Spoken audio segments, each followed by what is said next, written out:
Amine Hatun'dur onun annesi, o sedeften doğdudur tanesi.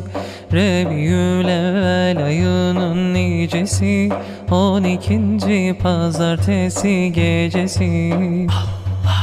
O gece ki doğdu ol hayrül beşer, annesi onda neler gördü neler.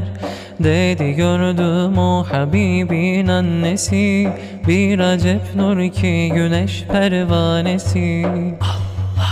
Fırlayıp evimden çıktı nagehan, göklere dek nur ile doldu cihan. Gökler açıldı, yok oldu karanlık, 3 melek gördüm elinde 3 ışık. Biri doğu biri batıda onun, biri damında dikildi Kabe'nin.